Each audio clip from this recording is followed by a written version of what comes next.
ਭਾਈ ਅਮਰਤਪਾਲ ਸਿੰਘ ਦੀ ਮਾਤਾ ਨੇ ਬੜੀ ਜੁਰਤ ਵਿਖਾਈ ਤੇ ਭਗਵੰਤ ਮਾਨ ਦੇ ਕਾਫਲੇ ਦੇ ਵਿੱਚ ਉਹਦੇ ਕੋਲੇ ਹੀ ਜਾ ਪਹੁੰਚੀ। ਲੱਗਦਾ ਇਹਨਾਂ ਨੂੰ ਜਾਂ ਤਾਂ ਪਤਾ ਨਹੀਂ ਸੀਗਾ, ਏਜੰਸੀਆਂ ਨੂੰ, CID ਵਾਲਿਆਂ ਨੂੰ ਆਸ ਨਹੀਂ ਸੀ, ਕਿ ਜਾਂ ਪਤਾ ਨਹੀਂ ਕਿਵੇਂ ਟਪੜਾ ਖਾ ਗਏ, ਨਹੀਂ ਤਾਂ ਇਹ ਪਹਿਲੇ ਫੜ ਲੈਂਦੇ ਆ। ਕਿਉਂਕਿ ਬੜੇ ਲੋਕ ਇਸ ਟਾਈਮ ਦੱਸ ਰਹੇ ਨੇ ਕਿ ਸਾਡੇ ਇਲਾਕੇ 'ਚ ਭਗਵੰਤ ਮਾਨ ਦੇ ਆਉਣ ਕਰਕੇ ਸਾਨੂੰ ਅੰਦਰ ਡੱਕਿਆ ਹੋਇਆ ਪੁਲਿਸ ਵਾਲੇ 2 ਬੈਠੇ ਆ ਬਾਹਰ। ਅਮਰਤਪਾਲ ਸਿੰਘ ਦੀ ਮਾਤਾ ਨੇ ਇੱਕ ਤਰੀਕੇ ਨਾਲ ਭਗਵੰਤ ਮਾਨ ਦੇ ਥੱਪੜ ਹੀ ਮਾਰਿਆ ਮੂੰਹ ਤੇ, ਬਈ ਤੂੰ ਇੱਥੇ ਤੁਰਿਆ ਫਿਰਦਾ, ਤੂੰ ਵੀ ਕਿਸੇ ਮਾਂ ਦਾ ਪੁੱਤ ਆ ਤੇ ਮੇਰੇ ਪੁੱਤ ਨੂੰ ਤੂੰ ਡਿਬਰੂ ਖੜ ਬੰਦ ਕੀਤਾ ਹੋਇਆ। ਕਾਫੀ ਤਲਖੀ ਚ ਗੱਲਾਂ ਮੂੰਹੋਂ ਮੂੰਹ ਕੀਤੀਆਂ, ਭਾਵੇਂ ਉਹਨੂੰ ਗੱਲ ਨਹੀਂ ਕੋਈ ਆਈ। ਜਿਹੜਾ ਕਹਿੰਦਾ ਮੈਂ ਬੜਾ ਗੱਲਾਂ ਨਾਲ ਲੋਕਾਂ ਦੇ ਮੂੰਹ ਬੰਦ ਕਰਾ ਦਿੰਦਾ, ਪਰ ਇਹ ਗੱਲ ਆਪਣੇ ਆਪ ਦੇ ਵਿੱਚ ਅੱਜ ਚਰਚਾ ਦਾ ਵਿਸ਼ਾ ਜ਼ਰੂਰ ਆ ਕਿ ਭਾਈ ਅਮਰਤਪਾਲ ਸਿੰਘ ਦੀ ਮਾਤਾ ਨੇ ਕਿਵੇਂ ਮੁੱਖ ਮੰਤਰੀ ਨਾਲ ਇੱਕ ਸਿੱਧੀ ਗੱਲ ਕੀਤੀ।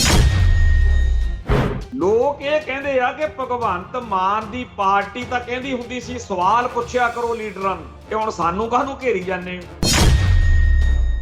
ਜਿਹੜੇ ਲੋਕਾਂ ਦਾ ਇਹਨਾਂ ਸਿਆਸੀ ਪਾਰਟੀਆਂ 'ਚ, ਸਿਆਸੀ ਆਗੂਆਂ 'ਚ, ਇਸ ਸਿਆਸਤ ਵਿੱਚ, ਇਸ ਨਿਜ਼ਾਮ 'ਚ, ਇਸ ਭਾਰਤੀ ਡੈਮੋਕ੍ਰੇਸੀ 'ਚ ਯਕੀਨ, ਹੋ ਸਕਦਾ ਕਿਸੇ ਦਾ ਦਿਮਾਗ ਜਿਹੜਾ ਹੈਗਾ ਟਿਕਾਣੇ ਆ ਜੇ ਵੀ ਇਸ ਹਮਾਮ ਵਿੱਚ ਸਾਰੇ ਹੀ ਨੰਗੇ ਆ। ਇਸ ਬਦਲਦੀ ਦੁਨੀਆ ਵਿੱਚ ਤੁਸੀਂ ਪਿੱਛੇ ਨਾ ਰਹਿ ਜਾਓ। ਹਰ ਘਟਨਾ ਜੋ ਤੁਹਾਡੀ ਜ਼ਿੰਦਗੀ ਤੇ ਅਸਰ ਪਾ ਰਹੀ ਹੈ, ਅਸੀਂ ਉਸ ਬਾਰੇ ਦਵਾਂਗੇ ਤੁਹਾਨੂੰ ਸਟੀਕ ਤੇ ਸਹੀ ਜਾਣਕਾਰੀ। ਤੁਹਾਡਾ ਆਪਣਾ ਹੱਕ ਸੱਚ ਦੀ ਆਵਾਜ਼ TV84। TV84 ਦੇ ਨਾਲ ਜੁੜਨ ਲਈ ਆਪਣਾ ਫੋਨ ਚੁੱਕੋ ਤੇ ਐਪ ਸਟੋਰ ਵਿੱਚ ਜਾ ਕੇ ਡਾਊਨਲੋਡ ਕਰੋ TV84 ਦੀ ਨਵੀਂ ਐਪ। ਇਸ ਐਪ ਤੇ ਤੁਸੀਂ ਦੇਖ ਸਕਦੇ ਹੋ 24 ਘੰਟੇ TV84 ਦਾ ਲਾਈਵ ਚੈਨਲ ਅਤੇ ਨਾਲ ਹੀ ਪੰਜ ਪੰਜਾਬ ਅਤੇ ਦੁਨੀਆ ਭਰ ਦੀਆਂ ਅਹਿਮ ਖਬਰਾਂ। ਫਿਰ ਦੇਰ ਕਿਸ ਗੱਲ ਦੀ, ਹੁਣੇ ਡਾਊਨਲੋਡ ਕਰੋ TV84 ਦੀ ਨਵੀਂ ਐਪ।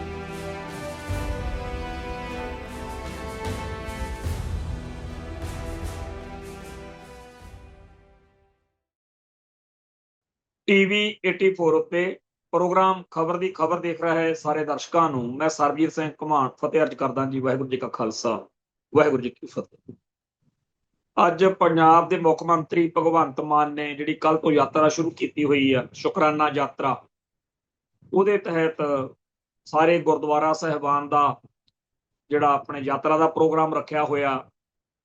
ਥਾਂ ਥਾਂ ਦੇ ਉੱਤੇ ਲੋਕ ਜਿਹੜੇ ਆ ਪਹੁੰਚਦੇ ਆ ਤੇ ਸਤਿਕਾਰ ਵਜੋਂ, ਕਿਉਂਕਿ ਜਿਨ੍ਹਾਂ ਲੋਕਾਂ ਨੂੰ ਲੱਗਦਾ ਕਿ ਇਹ ਬੜਾ ਚੰਗਾ ਕੰਮ ਹੋਇਆ ਜਿਹੜਾ ਕਾਨੂੰਨ ਬਣਿਆ, ਉਹ ਸਰੂਪਾ ਵਗੈਰਾ ਦੇ ਰਹੇ। ਨਾਲ ਦੀ ਨਾਲ ਇਹ ਸਾਰੇ ਵਿੱਚ ਭਗਵੰਤ ਮਾਨ ਲਗਾਤਾਰ ਆਪਣੇ ਸਿਆਸੀ ਜਿਹੜੇ ਬਿਆਨ ਨੇ, ਐਲਾਨ ਨੇ, ਫਰਮਾਨ ਨੇ, ਉਹ ਵੀ ਫੱਟੇ ਚੱਕੇ ਪਏ ਨੇ। ਕਿਉਂਕਿ ਕਮੇਡੀਅਨ ਰਿਹਾ, ਬੋਲਣਾ ਆਉਂਦਾ, ਤੇ ਜਦੋਂ ਕਿਸੇ ਬੰਦੇ ਨੂੰ ਗੱਲਾਂ ਆਉਂਦੀਆਂ ਹੋਣ, ਉਹਨੂੰ ਫਿਰ ਸੁਣਨ ਲਈ ਲੋਕ ਆ ਹੀ ਜਾਂਦੇ, ਚੰਗੀ ਰੌਣਕ ਲੱਗੀ ਹੋਈ ਹੈ।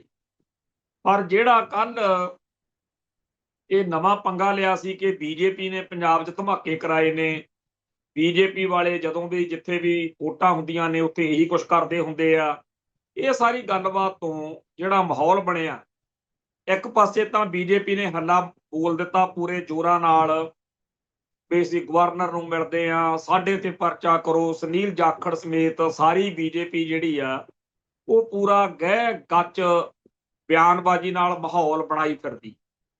ਦੂਜੇ ਪਾਸੇ ਅੱਜ ED ਨੇ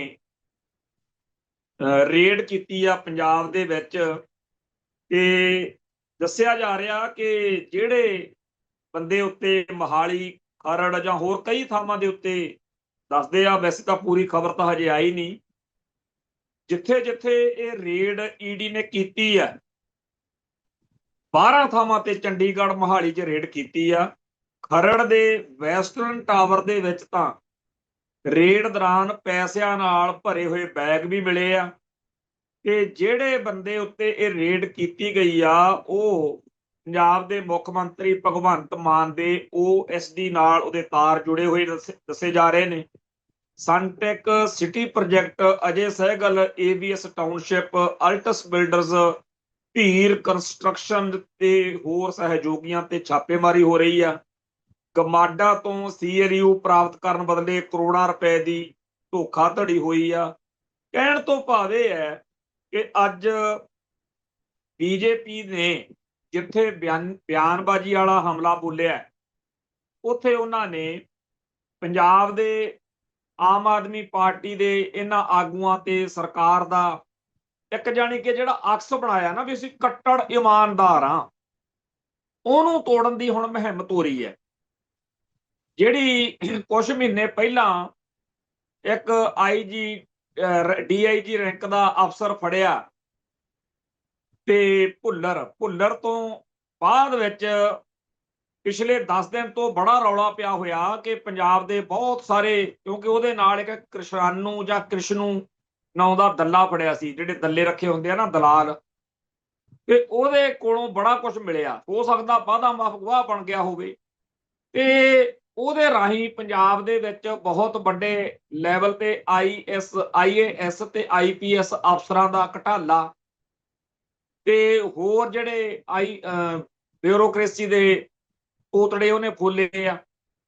ਤੇ ਨਾਲ ਦੀ ਨਾਲ ਹੋਰ ਵੱਡੀ ਗੱਲ ਇਹ ਕਿ BJP ਨੇ ਜਿਹੜੀ ਚੀਜ਼ ਉਹਨਾਂ ਨੂੰ ਚਾਹੀਦੀ ਸੀ ਉਹ ਵੀ ਮਿਲ ਗਈ ਆ। ਕਹਿੰਦੇ ਆਮ ਆਦਮੀ ਪਾਰਟੀ ਦੇ ਲੀਡਰਾਂ ਦੇ ਜਿਹੜੇ ਘਪਲੇ ਨੇ, ਉਹਨਾਂ ਧੋਖਾਧੜੀਆਂ ਦਾ ਵੀ ਕਾਫੀ ਰਾਜ ਖੁੱਲ ਗਿਆ।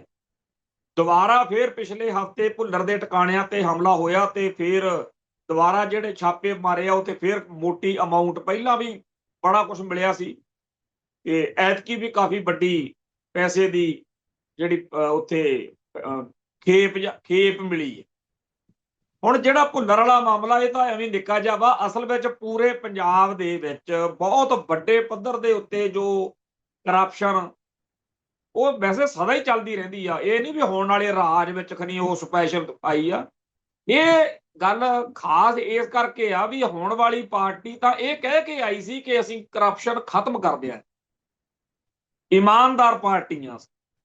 ਜਦੋਂ ਉਹ ਪਾਰਟੀ ਜਿਹਨੇ ਕਦੇ ਇਹੋ ਜਿਹਾ ਦਮ ਗੱਜਾ ਨਾ ਮਾਰਿਆ ਹੋਵੇ, ਉਹਦੇ ਰਾਜ ਵਿੱਚ ਫੜਫੜਈਆ ਹੋ ਜੇ, ਹੋਰ ਗੱਲ ਆ। ਇੱਕ ਵੇਲਾ ਆਇਆ ਸੀ ਜਦੋਂ ਰਵੀ ਸਿੱਧੂ ਵਾਲਾ ਸਕੈਂਡਲ ਖੁੱਲਿਆ ਬਾਦਲਕਿਆਂ ਦੇ ਰਾਜ ਵਿੱਚ, ਤੇ ਮੁੜ ਕੇ ਕੈਪਟਨ ਅਮਰਿੰਦਰ ਸਿੰਘ ਦੇ ਰਾਜ ਵਿੱਚ ਕੋਈ ਵਿਰਲਾ ਹੀ ਅਕਾਲੀ ਲੀਡਰ ਬਚਿਆ ਸੀ ਜਿਹੜਾ ਕਿਸੇ ਨਾ ਕਿਸੇ ਮੁਕੱਦਮੇ 'ਚ ਨਾ ਫਸਿਆ ਹੋਵੇ। ਤੇ ਵੱਡੇ ਬਾਦਲ ਸਮੇਤ ਸੁਖਬੀਰ ਨੂੰ ਵੀ ਜੇਲ੍ਹ ਯਾਤਰਾ ਕਰਨੀ ਪਈ ਸੀ ਕਰਪਸ਼ਨ ਦੇ ਦੋਸ਼ਾਂ ਤਹਿਤ। ਸੋ ਕਰਪਸ਼ਨ ਜਿਹੜੀ ਆ, ਉਹਨੂੰ ਕਦੇ ਵੀ ਕਿਸੇ ਸਿਆਸੀ ਪਾਰਟੀ ਨੇ ਇਹਨਾਂ ਵਾਂਗੂ ਇਉਂ ਨਹੀਂ ਸੀ ਕਿਹਾ ਕਿ ਅਸੀਂ ਫੱਟੇ ਚੱਕ ਦਿਆਂਗੇ, ਇੱਕ ਵਾਰੀ ਸਾਨੂੰ ਹੱਥ ਪਵਾਓ ਕੁਰਸੀ। ਜਦੋਂ ਇਸ ਪਾਰਟੀ ਦਾ ਜਲੂਸ ਨਿਕਲੂਗਾ ਤਾਂ ਉਹ ਜ਼ਿਆਦਾ ਖਤਰਨਾਕ ਗੱਲ ਹੋਊ। ਸੋ ਇਸ ਗੱਲ ਦੇ ਲਈ BJP ਨੇ ਹੁਣ ਜਿਵੇਂ ਆ ਜਿਹੜੇ 5-6 ਮਹੀਨੇ ਰਹਿੰਦੇ ਆ, ਇਹਦੇ ਵਿੱਚ ਪੂਰਾ ਹੋ ਹੱਲਾ ਮਚਾਉਣਾ ਕਿ ਇਹ ਵੀ ਲੱਡੂ ਹੀ ਨੇ, ਇਹ ਵੀ ਨੋਟ ਇਕੱਠੇ ਕਰਦੇ ਨੇ, ਇਹ ਵੀ ਜਿਹੜਾ ਕਹਿੰਦੇ ਹੁੰਦੇ ਸੀ ਵੀ ਉੱਥੋਂ ਇੰਨਾ ਪੈਸਾ ਕਮਾ ਲਾਂਗੇ, ਸਰਕਾਰ ਚੱਲ ਜੂ, ਐ ਹੋ ਜੂ, ਇਹ ਸਾਰਾ ਕੁਝ ਉਹੀ ਹੈ। ਸੋ ਅੱਜ ਜਿਹੜੀ ਗੱਲ ਕੱਲ ਉਹਨੇ ਭਗਵੰਤ ਮਾਨ ਨੇ ਕਹੀ ਸੀ ਕਿ BJP ਨੇ ਜੀ ਆਪਦੀ ਚੋਣ ਮੁਹਿੰਮ ਸ਼ੁਰੂ ਕਰ ਲਈ ਆ। ਉਹਨਾਂ ਨੇ ਪਹਿਲਾਂ ਸਾਡੇ ਬੰਦੇ ਪੱਟੇ ਸੀ ਰਾਜ ਸਭਾ ਦੇ ਮੈਂਬਰ, ਦੂਜੇ ਸਟੈਪ ਵਿੱਚ ਉਹਨਾਂ ਨੇ ਆਹ ਪੰਜਾਬ ਦੇ ਵਿੱਚ ਧਮਾਕੇ ਕਰਾਉਣੇ ਸ਼ੁਰੂ ਕਰਤੇ, ਤੇ ਤੀਜੇ ਦੌਰ ਵਿੱਚ ਉਹ ਕਾਫੀ ਕੱਲ ਉਹਨੇ ਗੱਲਾਂ ਕੀਤੀਆਂ ਸੀ। ਤੇ ਉਸ ਲੜੀ ਦੇ ਵਿੱਚ ਜਿਹੜਾ ਇਹ ਹਮਲੇ ਨੇ, ਜਿਹੜੇ ਛਾਪੇ ਨੇ, ਇਹ ਹੁਣ ਲਗਾਤਾਰ ਇਹ ਜਿਹਾ ਕੁਝ ਚੱਲੂਗਾ। ਤਾਂ ਇਹ ਚੱਲਣਾ ਵੀ ਚਾਹੀਦਾ। ਜਿਹੜੇ ਲੋਕਾਂ ਦਾ ਇਹਨਾਂ ਸਿਆਸੀ ਪਾਰਟੀਆਂ 'ਚ, ਸਿਆਸੀ ਆਗੂਆਂ 'ਚ, ਇਸ ਸਿਆਸਤ ਵਿੱਚ, ਇਸ ਨਿਜ਼ਾਮ 'ਚ, ਇਸ ਭਾਰਤੀ ਡੈਮੋਕ੍ਰੇਸੀ 'ਚ ਯਕੀਨ, ਹੋ ਸਕਦਾ ਕਿਸੇ ਦਾ ਦਿਮਾਗ ਜਿਹੜਾ ਹੈਗਾ ਟਿਕਾਣੇ ਆ ਜੇ ਵੀ ਇਸ ਹਮਾਮ ਵਿੱਚ ਸਾਰੇ ਹੀ ਨੰਗੇ ਆ, ਜਿਹਦੀ ਡਾਂਗ ਆ ਉਹਦੀ ਮੱਝ ਆ। ਇੱਕ ਵੇਲਾ ਸੀ ਜਦੋਂ ਕਾਂਗਰਸ ਕੋਲੇ ਸੱਤਾ ਸੀ ਤੇ ਕਾਂਗਰਸ ਦੂਜੇ ਸੂਬਿਆਂ ਦੇ ਵਿੱਚ ਸਰਕਾਰਾਂ ਤੋੜਦੀ ਸੀ, ਛਿੱਤਰ ਫੇਰਦੀ ਸੀ, ਲੋਕਾਂ ਤੇ ਜ਼ੁਲਮ ਕਰਦੀ ਸੀ। ਸਾਡੇ ਨਾਲ ਤਾਂ ਜੋ ਪੰਜਾਬ ਨਾਲ ਜਾਂ ਸਿੱਖਾਂ ਨਾਲ ਹੋਇਆ ਉਹ ਤਾਂ ਆਪਾਂ ਨੂੰ ਸਭ ਨੂੰ ਹੀ ਪਤਾ। ਪਰ ਸਾਰੇ ਭਾਰਤ ਵਿੱਚ ਜਿਹੜੇ ਅੰਦੋਲਨ ਚੱਲੇ, ਜੋ ਸੰਘਰਸ਼ ਚੱਲੇ, ਉਹਨਾਂ ਦੇ ਪਿੱਛੇ ਅਸਲੀ ਜਿਹੜਾ ਕਾਰਨ ਸੀ ਉਹ ਕਾਂਗਰਸ ਦੀ ਡਿਕਟੇਟਰਸ਼ਿਪ ਵਾਲੀ ਡੈਮੋਕ੍ਰੇਸੀ ਸੀ। ਕਹਿੰਦੇ ਤਾਂ ਸੀ ਵੀ ਲੋਕਤੰਤਰ ਆ, ਪਰ ਹੁੰਦੀ ਸੀ ਉਹ ਤਾਨਾਸ਼ਾਹੀ। ਸੋ ਜਿਸ ਤਰੀਕੇ ਨਾਲ ਕਾਂਗਰਸ ਨੇ ਆਪਦੇ ਰਾਜਕਾਲ ਦੌਰਾਨ ਸਾਰੇ ਭਾਰਤ ਦੇ ਲੋਕਾਂ ਦੇ ਛਤਰੌਲ ਕੀਤੀ, ਨੋਟ ਇਕੱਠੇ ਕੀਤੇ, ਬੜਾ ਕੁਝ ਹੋਇਆ। ਹੁਣ ਉਹਨਾਂ ਦਾ ਦੌਰ ਘਟ ਗਿਆ। ਉਦੋਂ ਲੋਕਾਂ ਨੂੰ ਲੱਗਦਾ ਹੁੰਦਾ ਹੋਊਗਾ ਵੀ ਬੀਜੇਪੀ ਵਾਲੇ ਬੜੇ ਵਧੀਆ ਨੇ, ਇਹ ਤਾਂ ਆਈਡੀਓਲੋਜੀਕਲ ਵਿਚਾਰਧਾਰਕ ਬੰਦੇ ਆ, ਇਹ ਤਾਂ ਧਰਮੀ ਕਰਮੀ ਬੰਦੇ ਆ। ਕਾਂਗਰਸ ਵਾਲੇ ਤਾਂ ਐਵੇਂ ਹੀ ਨੇ, ਇਹ ਜਦੋਂ ਕਿਤੇ ਆਉਣਗੇ।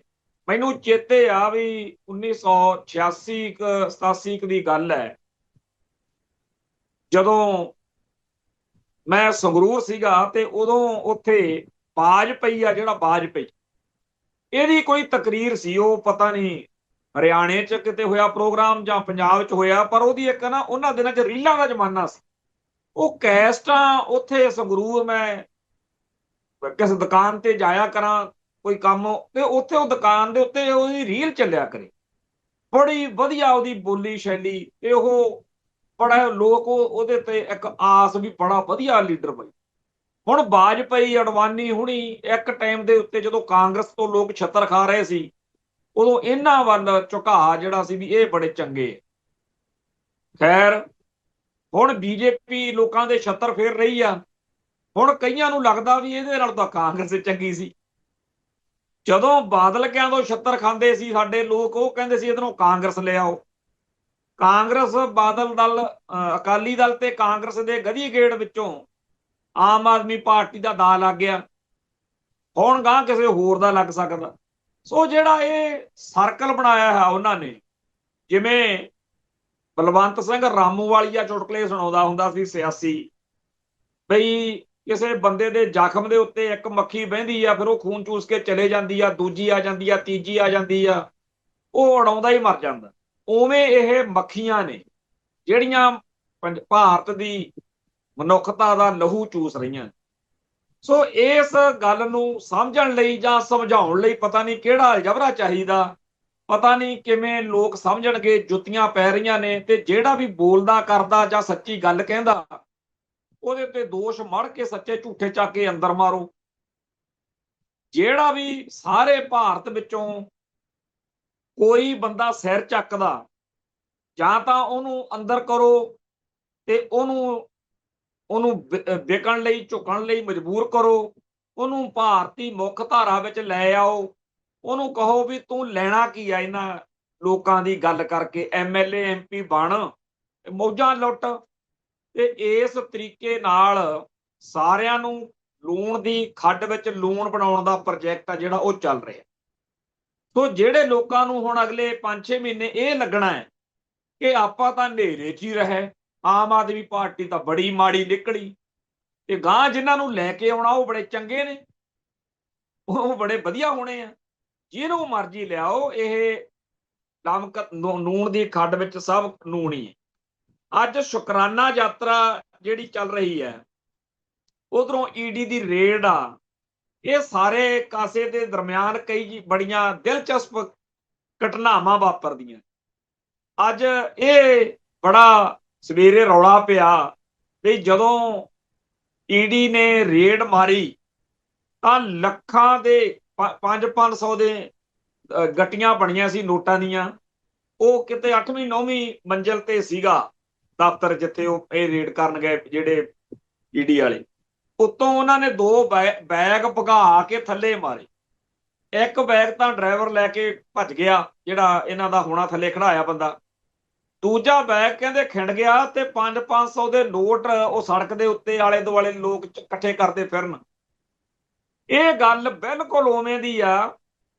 ਇੱਕ ਇੱਥੇ ਸਾਡੇ ਪੰਜਾਬ ਦੇ ਗਵਰਨਰ ਸਾਹਿਬ ਹੁੰਦੇ ਸੀ, ਉਹ ਖਾੜਕੂ ਲਹਿਰ ਨੂੰ ਦਬਾਉਣ ਦੇ ਲਈ ਜੋ ਨੋਟ, ਸੋਨਾ, ਹੋਰ ਲੱੜ ਪੱਲੜ ਸਾਰਾ ਕੁਝ ਉਦੋਂ ਸਟੇਟ ਦਾ ਦਿੱਤਾ ਹੋਇਆ ਸੀ ਉਹਨਾਂ ਨੂੰ, ਉਹ ਆਪਦੇ ਟੱਬਰ ਸਮੇਤ ਜਾ ਰਹੇ ਸੀਗੇ। ਤੇ ਉਹਨਾਂ ਦਾ ਹੈਲੀਕਾਪਟਰ ਜਿਹੜਾ ਸੀ ਉਹ ਇੱਕਦਮ ਕਿਤੇ ਬਲਾਸਟ ਹੋ ਗਿਆ, ਪਤਾ ਨਹੀਂ ਕੀ ਐਕਸੀਡੈਂਟ ਹੋਇਆ। ਉਹ ਵੀ ਉਸ ਪਹਾੜੀ ਏਰੀਏ 'ਚ, ਹਿਮਾਚਲ, ਚੰਡੀਗੜ੍ਹ ਦੇ ਨਾਲ ਲੱਗਦੇ ਇਲਾਕੇ 'ਚ ਨੋਟ ਹੀ ਨੋਟ ਉੱਡੇ ਫਿਰਦੇ ਸੀ।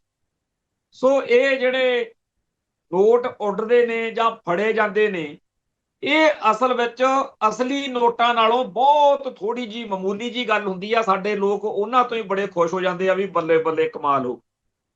ਖੈਰ, ਅੱਜ ਜਦੋਂ ਭਗਵੰਤ ਮਾਨ ਆਪਦੀ ਸ਼ੁਕਰਾਨਾ ਯਾਤਰਾ ਲੈ ਕੇ ਸੜਕਾਂ ਤੇ ਨਿਕਲਿਆ ਹੋਇਆ, ਥਾਂ ਥਾਂ ਦੇ ਉੱਤੇ ਲੋਕ ਵਿਰੋਧ ਕਰਨ ਦੇ ਲਈ, ਥਾਂ ਥਾਂ ਦੇ ਉੱਤੇ ਉਹਦੇ ਖਿਲਾਫ ਆਪਦਾ ਵਿਰੋਧ ਦਰਜ ਕਰਾਉਣ ਦੇ ਲਈ ਯਤਨ ਕਰ ਰਹੇ ਨੇ, ਪਰ ਪੁਲਿਸ ਜਿਹੜੀ ਆ ਉਹ ਪੂਰੀ ਮੁਸਤੈਦੀ ਨਾਲ ਲੋਕਾਂ ਨੂੰ ਰੋਕ ਰਹੀ ਹੈ। ਲੋਕ ਇਹ ਕਹਿੰਦੇ ਆ ਕਿ ਭਗਵੰਤ ਮਾਨ ਦੀ ਪਾਰਟੀ ਤਾਂ ਕਹਿੰਦੀ ਹੁੰਦੀ ਸੀ ਸਵਾਲ ਪੁੱਛਿਆ ਕਰੋ ਲੀਡਰਾਂ ਨੂੰ, ਇਹ ਹੁਣ ਸਾਨੂੰ ਕਾਹਨੂੰ ਘੇਰੀ ਜਾਂਦੇ ਹੋ। ਖੈਰ, ਅੱਜ ਭਾਈ ਅਮਰਤਪਾਲ ਸਿੰਘ ਦੀ ਮਾਤਾ ਨੇ ਬੜੀ ਜੁਰਤ ਵਿਖਾਈ ਤੇ ਭਗਵੰਤ ਮਾਨ ਦੇ ਕਾਫਲੇ ਦੇ ਵਿੱਚ ਉਹਦੇ ਕੋਲ ਹੀ ਜਾ ਪਹੁੰਚੀ।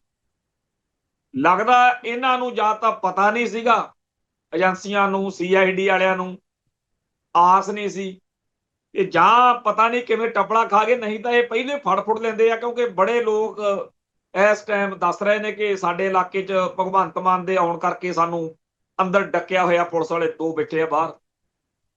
ਅਮਰਤਪਾਲ ਸਿੰਘ ਦੀ ਮਾਤਾ ਨੇ ਇੱਕ ਤਰੀਕੇ ਨਾਲ ਭਗਵੰਤ ਮਾਨ ਦੇ ਥੱਪੜ ਹੀ ਮਾਰਿਆ ਮੂੰਹ ਤੇ, ਬਈ ਤੂੰ ਇੱਥੇ ਤੁਰਿਆ ਫਿਰਦਾ, ਤੂੰ ਵੀ ਕਿਸੇ ਮਾਂ ਦਾ ਪੁੱਤ ਆ ਤੇ ਮੇਰੇ ਪੁੱਤ ਨੂੰ ਤੂੰ ਡਿਬਰੂ ਖੜ ਬੰਦ ਕੀਤਾ ਹੋਇਆ। ਕਾਫੀ ਤਲਖੀ 'ਚ ਗੱਲਾਂ ਮੂੰਹੋਂ ਮੂੰਹ ਕੀਤੀਆਂ, ਭਾਵੇਂ ਉਹਨੂੰ ਗੱਲ ਨਹੀਂ ਕੋਈ ਆਈ, ਜਿਹੜਾ ਕਹਿੰਦਾ ਮੈਂ ਬੜਾ ਗੱਲਾਂ ਨਾਲ ਲੋਕਾਂ ਦੇ ਮੂੰਹ ਬੰਦ ਕਰਾ ਦਿੰਦਾ, ਪਰ ਇਹ ਗੱਲ ਆਪਣੇ ਆਪ ਦੇ ਵਿੱਚ ਅੱਜ ਚਰਚਾ ਦਾ ਵਿਸ਼ਾ ਜ਼ਰੂਰ ਆ ਕਿ ਭਾਈ ਅਮਰਤਪਾਲ ਸਿੰਘ ਦੀ ਮਾਤਾ ਨੇ ਕਿਵੇਂ ਮੁੱਖ ਮੰਤਰੀ ਨਾਲ ਇੱਕ ਸਿੱਧੀ ਗੱਲ ਕੀਤੀ। ਕਿਸਾਨ ਜਥੇਬੰਦੀਆਂ ਨੂੰ ਥਾਂ ਥਾਂ ਤੇ ਪੁਲਿਸ ਰੋਕੀ ਬੈਠੀ ਹੈ।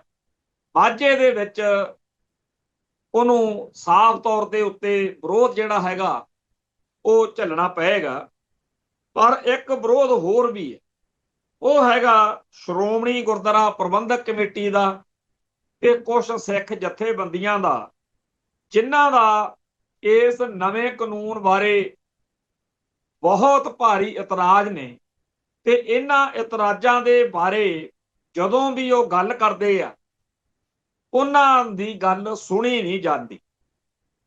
ਗੱਲ ਇਹ ਹੈ ਕਿ ਜਦੋਂ 1966 ਵਿੱਚ ਪੰਜਾਬੀ ਸੂਬਾ ਬਣਾਉਣ ਲਈ ਕਾਨੂੰਨ ਬਣਾਇਆ ਜਾ ਰਿਹਾ ਸੀ, ਉਸ ਮੌਕੇ ਪਾਰਲੀਮੈਂਟ ਦੇ ਵਿੱਚ ਸਰਦਾਰ ਕਪੂਰ ਸਿੰਘ ਜੀ ਨੇ ਤੇ ਆਮ ਅਕਾਲੀ ਲੀਡਰਾਂ ਨੇ, ਕਾਫੀ ਵੱਡੇ ਪੱਧਰ ਤੇ ਹੋਰ ਸਿਆਣਿਆਂ ਲੋਕਾਂ ਨੇ ਵਿਰੋਧ ਕੀਤਾ ਸੀ ਕਿ ਇਹ ਪੰਜਾਬੀ ਸੂਬਾ ਅਸੀਂ ਜਿਹੋ ਜਿਹਾ ਚਾਹੁੰਦੇ ਸੀ ਉਹੋ ਜਿਹਾ ਨਹੀਂ ਬਣਾ ਰਹੇ ਤੁਸੀਂ। ਇਸ ਕਰਕੇ ਜਿਹੜੀ ਸਰਦਾਰ ਕਪੂਰ ਸਿੰਘ ਦੀ ਤਕਰੀਰ ਆ, ਸਿੱਖਾਂ ਨਾਲ ਵਿਸਾਘਾਤ, ਸਭ ਤੋਂ ਕਮਾਲ ਦੀ, ਖਾਲਿਸਤਾਨ ਦੇ ਸੰਘਰਸ਼ ਨੂੰ ਜੇ ਕਿਸੇ ਨੇ ਸਮਝਣਾ ਹੋਵੇ ਤਾਂ ਸਭ ਤੋਂ ਵਧੀਆ ਉਹ ਸਰਦਾਰ ਕਪੂਰ ਸਿੰਘ ਦੀ ਤਕਰੀਰ ਆ, ਇੱਥੇ ਮਿਲ ਜਾਂਦੀ ਆ, ਆਮ ਹੀ ਗੂਗਲ ਤੇ ਸਰਚ ਮਾਰੋ, ਜਿਹੜੀ ਪਾਰਲੀਮੈਂਟ 'ਚ 1966 'ਚ ਦਿੱਤੀ ਸੀ ਉਹਨਾਂ ਨੇ। ਉਸ ਮੌਕੇ ਜਦੋਂ ਸਰਦਾਰ ਕਪੂਰ ਸਿੰਘ ਸਮੇਤ ਹਰ ਸਿੱਖ ਸੂਝਵਾਨ ਕਲਪ ਰਿਹਾ ਸੀ ਕਿ ਪੰਜਾਬੀ ਸੂਬਾ ਬਣਾਉਣ ਲਈ ਅਸੀਂ ਜੋ ਸੰਘਰਸ਼ ਕੀਤਾ ਉਹ ਇਹੋ ਜਿਹਾ ਨਹੀਂ ਸੀ ਜਿਹੋ ਜਿਹਾ ਤੁਸੀਂ ਆਹ ਬਣਾ ਰਹੇ, ਪਰ ਸਾਧ ਫਤਿਹ ਸਿੰਘ ਤੇ ਹੋਰ ਲੰਡੂ ਲਾਣਾ ਉਦੋਂ ਕਹਿੰਦਾ ਸੀ ਵੀ ਵਾਹ ਵੀ ਵਾਹ, ਕਮਾਲ ਹੋ ਗਈ, ਇਹ ਤਾਂ ਸੂਬਾ ਬਣ ਗਿਆ ਜੀ। ਤੇ ਸਰਕਾਰ ਦੀ ਬੋਲੀ ਬੋਲ ਕੇ ਸਾਡੇ ਬੀੜੀਆਂ 'ਚ ਬੱਟੇ ਪਾਤੇ। ਤੇ ਜਦੋਂ ਅੱਜ ਗੱਲ ਕਰਦੇ ਆ ਵੀ ਗੁਲਜ਼ਾਰੀ ਲਾਲ ਨੰਦਾ ਤਾਂ ਪਹਿਲਾਂ ਹੀ ਕਹਿੰਦਾ ਹੁੰਦਾ ਸੀ ਕਿ ਪਹਿਲੀ ਗੱਲ ਤਾਂ ਛੇਤੀ ਕੀਤੇ ਤਾਂ ਪੰਜਾਬੀ ਸੂਬਾ ਬਣਦਾ ਨਹੀਂ, ਤੇ ਜੇ ਬਣ ਵੀ ਗਿਆ ਤਾਂ ਇਹੋ ਜਿਹਾ ਬਣਾਵਾਂਗੇ ਕਿ ਸਿੱਖਾਂ ਦੀਆਂ ਅਗਲੀਆਂ ਪੁਸ਼ਤਾਂ ਕਲਪਿਆ ਕਰਨਗੀਆਂ, ਲੜਿਆ ਕਰਨਗੀਆਂ ਕਿ ਤੁਸੀਂ ਇਹੋ ਜਿਹਾ ਸੂਬਾ ਬਣਾਉਣ ਲਈ ਲੜੇ ਸੀ, ਇਹਦੇ ਲਈ ਸੰਘਰਸ਼ ਕਰਦੇ ਸੀ। ਤੇ ਅੱਜ ਚੰਡੀਗੜ੍ਹ ਪੰਜਾਬ ਦੀ ਰਾਜਧਾਨੀ, ਪੰਜਾਬ ਦੇ ਪਿੰਡ ਉਜਾੜ ਕੇ ਬਣਿਆ, ਸਾਡੇ ਕੋਲ ਹੈ ਨਹੀਂ। ਪੰਜਾਬੀ ਬੋਲਦੇ ਇਲਾਕੇ ਹਰਿਆਣੇ 'ਚ ਚਲੇ ਗਏ, ਯੂਨੀਵਰਸਿਟੀ ਆ ਪੰਜਾਬ ਦੀ, ਉਹ ਪੰਜਾਬ ਦੇ ਕੋਲ ਨਹੀਂ ਹੈ। ਭਾਖੜਾ ਬਿਆਸ ਮੈਨੇਜਮੈਂਟ ਬੋਰਡ ਤੇ ਪੰਜਾਬ ਦੇ ਪਾਣੀਆਂ ਦਾ ਹੱਕ, ਬਿਜਲਈ ਸੋਮਿਆਂ ਦਾ ਹੱਕ ਪੰਜਾਬ ਤੋਂ ਖੋਹ ਲਿਆ। ਜਿੰਨਾ ਧੱਕਾ ਪੰਜਾਬ ਰੀਆਰਗੇਨਾਈਜੇਸ਼ਨ ਐਕਟ ਰਾਹੀਂ ਪੰਜਾਬ ਨਾਲ ਕੀਤਾ ਗਿਆ, ਅੱਜ ਵੀ ਉਹਨਾਂ ਲੰਡੂਆਂ ਨੂੰ ਤੇ ਉਹਨਾਂ ਲੰਡੂਆਂ ਦੇ ਵਾਰਸਾਂ ਨੂੰ ਨਹੀਂ ਪਤਾ ਜਿਹੜੇ ਉਦੋਂ ਕਹਿੰਦੇ ਸੀ ਬਹੁਤ ਵਧੀਆ ਕਾਨੂੰਨ ਬਣੇ। ਅੱਜ ਵੀ ਉਵੇਂ ਹੀ ਉਹ ਕਹਿੰਦੇ ਆ ਜੀ ਬਹੁਤ ਵਧੀਆ। ਉਵੇਂ ਹੀ ਅੱਜ ਜਿਹੜਾ ਇਹ ਗੁਰੂ ਗ੍ਰੰਥ ਸਾਹਿਬ ਜੀ ਦੇ ਮੁਤਲਕ ਕਾਨੂੰਨ ਬਣਿਆ, ਜਿਹੜੇ ਸਿੱਖ ਇਹਦੇ ਨੁਕਸ ਕੱਢ ਕੇ ਇਹਦੇ ਬਾਰੇ ਦੱਸ ਰਹੇ ਨੇ, ਉਹਨਾਂ ਦੀ ਕੋਈ ਗੱਲ ਸੁਣਨ ਨੂੰ ਤਿਆਰ ਨਹੀਂ। ਤੇ ਜਿਹੜਾ ਵਿਰੋਧ ਕਰਦਾ ਉਹਨੂੰ ਕਹਿੰਦੇ ਆ ਜੀ ਇਹ ਤਾਂ ਬਾਦਲ ਦਲ ਦਾ ਬੰਦਾ ਹੈ। ਹੁਣ ਖਾਲਿਸਤਾਨੀ ਜਥੇਬੰਦੀਆਂ, ਦਲ ਖਾਲਸਾ ਤੇ ਹੋਰ ਬਹੁਤ ਸਾਰੇ ਲੋਕ ਜਿਹੜੇ ਬਾਦਲ ਦਲ ਦੇ ਵਿਰੋਧ 'ਚ ਨੇ, ਉਹ ਵੀ ਇਹਦਾ ਵਿਰੋਧ ਕਰਦੇ ਨੇ। ਤੇ ਉਹਨਾਂ ਨੂੰ ਫਿਰ ਕੀ ਕਹੀਏ ਵੀ ਉਹ ਬਾਦਲ ਦੇ ਪੇਰੋਲ ਤੇ ਨੇ। ਸੱਚਾਈ ਇਹ ਆ ਕਿ ਬਾਦਲ ਕਿਆ ਨੇ ਆਪਦੀ ਸਾਖ ਗਵਾ ਲਈ ਹੈ ਤੇ ਸ਼੍ਰੋਮਣੀ ਕਮੇਟੀ ਬਾਦਲਕਿਆਂ ਦੇ ਪ੍ਰਭਾਵ 'ਚ ਹੋਣ ਕਰਕੇ ਉਹਨਾਂ ਦੀ ਹਰ ਗੱਲ ਬਾਦਲਕਿਆਂ ਦੇ ਪੇਟੇ ਪਾਉਣੀ ਸੌਖੀ ਹੈ। ਇਹ ਗੱਲ ਜਿੱਦਣ ਉੱਥੇ ਮੀਟਿੰਗ ਸੀ, ਉਦਣ ਵੀ ਸਾਰੇ ਸਿੱਖਾਂ ਨੇ ਉੱਥੇ ਕਹੀ ਕਿ ਤੁਸੀਂ ਆਪਦੀ ਵੈਲਿਊ, ਆਪਦਾ ਆਕਾਰ, ਵਕਾਰ, ਹੈਸੀਅਤ, ਠੁੱਕ ਤੁਸੀਂ ਖਤਮ ਕਰੀ ਬੈਠੇ ਹੋ। ਇਸ ਕਰਕੇ ਤੁਹਾਡੀ ਸਹੀ ਗੱਲ ਵੀ ਅੱਜ ਕੋਈ ਸੁਣਨ ਨੂੰ ਤਿਆਰ ਨਹੀਂ। ਪਰ ਜਿਹੜੇ ਲੋਕ ਉਸ ਐਕਟ ਦੇ ਹਮਾਇਤੀ ਨੇ, ਉਹਨਾਂ ਨੂੰ ਅੱਜ ਸਾਧ ਫਤਿਹ ਸਿੰਘ ਦੇ ਵਾਰਸਾਂ ਦੀ ਥਾਂ ਤੇ ਰੱਖ ਕੇ ਦੇਖਣ ਦੀ ਲੋੜ। ਤੇ ਜਿਹੜੇ ਸਿੱਖ ਇਸ ਐਕਟ ਦਾ ਖਾਸ ਤੌਰ ਤੇ ਇਹਦੇ 'ਚ ਕੀਤੀ ਸੋਧ ਦਾ ਇਹਦੇ ਉੱਤੇ ਵਿਰੋਧ ਕਰਦੇ ਨੇ, ਇਹ ਤੇ ਸ਼ੰਕੇ ਤੇ ਖਦਸ਼ੇ ਲੋਕਾਂ ਨੂੰ ਦੱਸ ਰਹੇ ਨੇ, ਉਹ ਸਰਦਾਰ ਕਪੂਰ ਸਿੰਘ ਵਾਲੀ ਥਾਂ ਤੇ ਖੜੇ ਹੈ। ਚੱਲੀ ਉਦੋਂ ਸਰਦਾਰ ਕਪੂਰ ਸਿੰਘ ਦੀ ਵੀ ਨਹੀਂ ਸੀ ਤੇ ਚੱਲਣੀ ਅੱਜ ਇਹਨਾਂ ਸਿੱਖਾਂ ਦੀ ਵੀ ਹੈ ਨਹੀਂ ਜਿਹੜੇ ਵਿਰੋਧ ਕਰਦੇ। ਪਰ ਵਕਤ ਜ਼ਰੂਰ ਆਊਗਾ ਜਦੋਂ ਆ ਜਿਹੜੇ ਕਾਨੂੰਨ ਦਾ ਹਮਾਇਤ ਕਰਦੇ ਆ, ਇਹਨਾਂ ਨੂੰ ਲੋਕ ਜੁੱਤੀਆਂ ਮਾਰਿਆ ਕਰਨਗੇ। ਅੱਜ ਇੱਕ ਸੱਜਣ ਬਹੁਤ ਜ਼ਿਆਦਾ ਵਿਰਾਗ ਨਾਲ ਭਰਿਆ ਹੋਇਆ, ਉਹ ਕਹਿੰਦਾ ਜੀ ਮੈਂ ਤਾਂ ਗੁਰੂ ਗ੍ਰੰਥ ਸਾਹਿਬ ਜੀ ਦਾ ਪ੍ਰਕਾਸ਼ ਘਰੇ ਕਰਨ ਤੋਂ ਡਰਦਾ। ਹੁਣ ਲੋਕ ਬੜੇ ਡਰਨ ਲੱਗ। ਮੀਟਿੰਗਾਂ ਜਿੱਥੇ ਵੀ ਹੁੰਦੀਆਂ ਨੇ ਉਹ ਸਾਰੇ ਕਹਿੰਦੇ ਆ ਜੀ ਅਸੀਂ ਤਾਂ ਘਰੇ ਗੁਰਬਾਣੀ ਦੇ ਗੁਟਕੇ ਦੀ ਪੋਥੀ ਜਾਂ ਕੋਈ ਹੋਰ ਮਾਮੂਲੀ ਗੱਲ ਦੇ ਉੱਤੇ ਤਾਂ ਇਹਦੇ ਅਨੁਸਾਰ ਇਹ ਹੈਗਾ ਵੀ ਜਿਹੜਾ ਕਸਟੋਡੀਅਨ ਉਹ ਦੋਸ਼ੀ ਹੈ ਤੇ ਐਵੇਂ ਰਗੜੇ ਜਾਵਾਂਗੇ। ਮੈਂ ਜੇਲ੍ਹਾਂ ਦੇ ਵਿੱਚ ਬਲਾਤਕਾਰ ਦੇ ਦੋਸ਼ ਵਿੱਚ, ਕਤਲ ਦੇ ਦੋਸ਼ ਵਿੱਚ, ਜਿੰਨੇ ਵੀ ਦੋਸ਼ ਹੁੰਦੇ ਆ, ਹਰੇਕ ਦੋਸ਼ ਵਿੱਚ ਉੱਥੇ ਮੈਂ ਬੰਦੇ ਦੇਖੇ ਆ ਜਿਹੜੇ ਕਹਿੰਦੇ ਸਾਡੇ ਤੇ ਝੂਠਾ ਪਰਚਾ ਬਣੇ। ਤੇ ਕੀ ਗੁਰੂ ਗ੍ਰੰਥ ਸਾਹਿਬ ਜੀ ਦੀ ਬੇਅਦਬੀ ਦੇ ਝੂਠੇ ਪਰਚੇ ਨਹੀਂ ਬਣਨਗੇ? ਬਣਨਗੇ। ਤੇ ਜਦੋਂ ਕਿਸੇ ਸਿੱਖ ਉੱਤੇ, ਵੈਸੇ ਤਾਂ ਕੋਈ ਵੀ ਝੂਠਾ ਦੋਸ਼ ਲੱਗ ਜੇ ਸਿੱਖ ਲਈ ਮਾੜਾ, ਪਰ ਜੇ ਕਿਸੇ ਤੇ ਕਤਲ ਦਾ ਝੂਠਾ ਪਰਚਾ ਬਣ ਜੇ, ਬਲਾਤਕਾਰ ਦਾ ਬਣ ਜੇ, ਕਿਸੇ ਹੋਰ ਮਾੜੀ ਕਰਤੂਤ ਦਾ ਬਣ ਜੇ, ਉਹ ਵੀ ਔਖਾ। ਪਰ ਜਦੋਂ ਕਿਸੇ ਗੁਰਸਿੱਖ ਉੱਤੇ ਗੁਰੂ ਗ੍ਰੰਥ ਸਾਹਿਬ ਜੀ ਦੀ ਬੇਅਦਬੀ ਦੀ ਧਾਰਾ ਹੇਠ ਜਦੋਂ ਉਹਨੂੰ ਫੜ ਕੇ ਕਾਨੂੰਨ ਅਨੁਸਾਰ ਕੇਸ ਚੱਲਿਆ, ਉਹਦਾ ਮਰਨ ਹੋ ਜਾਣਾ, ਚਾਹੇ ਉਹ ਬਰੀ ਹੋ ਕੇ ਆ ਜੇ। ਤਾਂ ਜਦੋਂ ਇਸ ਤਰੀਕੇ ਦੀਆਂ ਉਹ ਗੱਲਾਂ ਨੌਜਵਾਨ ਮੇਰੇ ਨਾਲ ਕਰ ਰਿਹਾ ਸੀ ਤੇ ਮੈਂ ਉਹਨੂੰ ਕਹਿ ਰਿਹਾ ਸੀ ਕਿ ਤੂੰ ਹੋਰ ਕੁਝ ਨਾ ਕਰ। ਜਿਨ੍ਹਾਂ ਦੀਆਂ ਗੱਲਾਂ ਸੁਣ ਕੇ ਤੇਰਾ ਦਿਲ ਦੁਖੀ ਹੁੰਦਾ ਵੀ ਇਹ ਲੋਕ ਭਗਵੰਤ ਮਾਨ ਦੀ ਜੈ ਜੈਕਾਰ ਕਰਨ ਲੱਗੇ ਆ ਜਿਵੇਂ ਕੋਈ ਦੇਵਤਾ ਪ੍ਰਗਟ ਹੋਇਆ ਹੋਵੇ, ਤੂੰ ਭਗਵੰਤ ਮਾਨ ਨੂੰ, ਉਹਦੀ ਸਰਕਾਰ ਨੂੰ ਛੱਡ।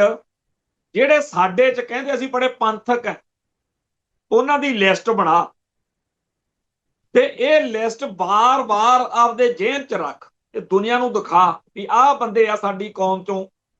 ਜਿਵੇਂ ਡੋਗਰੇ ਸੀ ਡੋਗਰੇ, ਉਵੇਂ ਇਹ ਡੋਗਰੇ ਨੇ। ਅਕਲ ਧੇਲੇ ਦੀ ਨਹੀਂ, ਸੁਣਨੀ ਕਿਸੇ ਦੀ ਨਹੀਂ। ਤੇ ਜਿਵੇਂ ਥਾਣੇਦਾਰ ਦਾ ਬੋਝਾ ਢੋ ਕੇ ਆਈ ਗਧੀ ਬਾਕੀਆਂ ਗਧੀਆਂ ਨਾਲ ਰਲਦੀ ਨਹੀਂ ਹੁੰਦੀ, ਉੱਥੇ ਜਾ ਆਏ ਨੇ, ਅਸੈਂਬਲੀ 'ਚ ਉਦੋਂ ਬਿਠਾ ਲਏ ਉਹਨੇ ਭਗਵੰਤ ਮਾਨ ਨੇ, ਤੇ ਇਹਨਾਂ ਨੂੰ ਲੱਗਦਾ ਬਾਕੀ ਸਾਰੀ ਦੁਨੀਆ ਝੁੱਡੂਆਂ ਦੀ ਹੋਈ ਆ, ਅਸੀਂ ਵੀ ਇਕੱਲੇ ਬੱਬੂ ਘਾਟ ਜੰਮੇ। ਇਹਨਾਂ ਲੋਕਾਂ ਦੇ ਨਾਂ, ਪਤੇ, ਐਡਰੈਸ, ਫੋਟੋਆਂ ਸਮੇਤ ਹਰ ਪਿੰਡ ਦੇ ਬੋਰਡ ਤੇ ਲਾਉਣੇ ਚਾਹੀਦੇ ਕਿ ਇਹਨਾਂ ਨੇ ਗੁਰੂ ਗ੍ਰੰਥ ਸਾਹਿਬ ਬਾਰੇ ਬਣੇ ਹੋਏ ਕਾਨੂੰਨ ਦੀ ਅੰਨ੍ਹੇਵਾਹ ਹਮਾਇਤ ਕਰਦੇ ਆ, ਸਿੱਖਾਂ ਦੇ ਗਲ 'ਚ ਬਿਪਤਾ ਪਾਈ।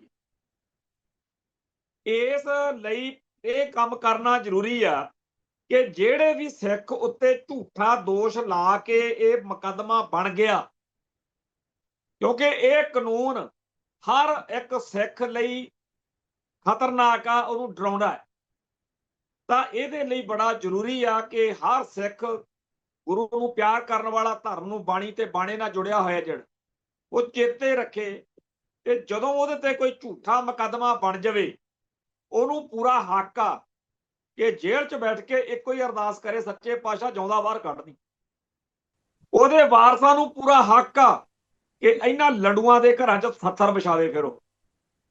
ਜਿਹੜੇ ਲੋਕ ਉਹਦੇ ਇਸ਼ਟ ਦੇ ਬਾਰੇ ਇਹੋ ਜਿਹਾ ਕਾਨੂੰਨ ਬਣਾ ਰਹੇ ਨੇ ਕਿ ਉਹਨੂੰ ਝੂਠੇ ਦੋਸ਼ ਤਹਿਤ, ਆ ਹੁਣੇ ਧੁਰੰਦਰ ਫਿਲਮ ਆਈ ਹੈ, ਉਹਦੇ ਵਿੱਚ ਇੱਕ ਦ੍ਰਿਸ਼ ਆ, ਇੱਕ ਸੀਨ ਆ, ਜਿਹਦੇ ਵਿੱਚ ਇੱਕ ਸਿੱਖ ਨੂੰ, ਜਿਹੜਾ ਉੱਥੇ ਕਾਨੂੰਨ ਆ ਬਲੈਸ਼ਮੀ ਦਾ, ਉਹਦੇ ਤਹਿਤ ਝੂਠਾ ਦੋਸ਼ ਲਾ ਕੇ ਵਿਚਾਰੇ ਨੂੰ ਟੱਬਰ ਸਮੇਤ ਉਹਦਾ ਸਰਬਨਾਸ਼, ਨਸਲਕੁਸ਼ੀ, ਇਹ ਕੁਝ ਇੱਥੇ ਵੀ ਹੋ ਸਕਦਾ। ਸੋ ਪਾਕਿਸਤਾਨ ਵਾਲੇ ਤਾਂ ਆਪ ਪਿੱਟਦੇ ਨੇ ਕਿ ਕਿਹੋ ਜਿਹਾ ਕਾਨੂੰਨ ਤੁਸੀਂ ਗਲ ਪਾ ਰਹੇ ਹੋ, ਅਸੀਂ ਤਾਂ ਇੱਥੇ ਫਸੇ ਹੋਏ ਹਾਂ। ਗੁਰੂ ਗ੍ਰੰਥ ਸਾਹਿਬ ਜੀ ਦੀ ਬੇਅਦਬੀ ਕਰਨੀ, ਤਿਰਸਕਾਰ ਕਰਨਾ, ਇਹ ਭਾਰਤੀ ਨਿਜ਼ਾਮ ਦਾ, ਭਾਰਤੀ ਡੀਪ ਸਟੇਟ ਦਾ ਏਜੰਡਾ ਵਾ। ਕਦੇ ਵਕਤ ਆਊਗਾ ਜਦੋਂ ਕੋਈ ਲਿਖੂਗਾ ਕਿ ਇਸ ਪ੍ਰੋਜੈਕਟ ਨੂੰ ਕਿਵੇਂ ਸਿਰੇ ਚੜਾਇਆ ਗਿਆ। ਤੇ ਸਾਡੇ ਇੱਥੇ ਕਹਿੰਦੇ ਆ ਜੀ ਸਟੇਟ ਕਾਨੂੰਨਾਂ ਅਨੁਸਾਰ ਬਚਾਵੇ। ਉਹ ਤੁਹਾਡੇ ਸਿੱਖਾਂ ਦੇ ਗਲ ਕੋਈ ਇਹੋ ਜਿਹਾ ਕਾਨੂੰਨ ਵੜਨਗੇ ਜਿਹੜਾ ਮਾੜੀ ਦਿੱਤਾ, ਜਿਹਦੇ ਤਹਿਤ ਆਪਾਂ ਸਾਰੇ ਕਸੂਤੇ ਫਸੀ। ਖੈਰ, ਅੱਜ ਪੱਛਮੀ ਬੰਗਾਲ ਦੇ ਵਿੱਚ ਫੇਰ ਉਹੀ ਕਤਲੋਗਾਰਦ, ਉਹੀ ਕੁੱਟ ਕਟਾਪਾ, ਉਹੀ ਸਭ ਕੁਝ ਚੱਲ ਰਿਹਾ ਜਿਹੜਾ ਪਿਛਲੇ 3 ਦਿਨ ਤੋਂ ਉੱਥੇ ਚੱਲ ਰਿਹਾ। ਤੇ ਲੋਕ ਜਿਹੜੇ ਨੇ ਉਹ ਦੇਖ ਕੇ ਹੈਰਾਨ ਨੇ ਕਿ ਕਿਵੇਂ ਬੀਜੇਪੀ ਦੇ ਗੁੰਡੇ, ਜਿਵੇਂ ਕਿਤੇ ਆਮ ਦੁਨੀਆ ਦੇ ਵਿੱਚ ਪਹਿਲੇ ਵੇਲਿਆਂ 'ਚ ਕਿਸੇ ਇੱਕ ਰਾਜਾ ਜਿੱਤ ਜਾਂਦਾ ਸੀ ਤੇ ਜੇਤੂ ਰਾਜੇ ਨੂੰ ਪੂਰਾ ਹੱਕ ਹੁੰਦਾ ਸੀ ਕਿ ਉਹ ਹਾਰੇ ਹੋਏ ਰਾਜ ਨਾਲ ਜੋ ਮਰਜ਼ੀ ਕਰੇ, ਉਵੇਂ ਉੱਥੇ ਹੋ ਰਿਹਾ। ਬੇਕਾਨੂੰਨੀ, ਲਾ ਕਾਨੂੰਨੀ ਦਾ ਰਾਜ ਆ। ਮਨੀਪੁਰ, ਨਾਗਾਲੈਂਡ ਵਾਲੇ ਪਾਸੇ ਜੋ ਮਾਹੌਲ ਸੀ, ਜਿਵੇਂ 1984 ਚ ਇੰਦਰਾ ਦੇ ਸੋਧੇ ਮਗਰੋਂ 72 ਘੰਟੇ ਦੀ ਖੁੱਲ੍ਹ ਸੀ, ਉਵੇਂ ਉੱਥੇ ਖੁੱਲ੍ਹ ਮਿਲੀ ਹੋਈ ਹੈ।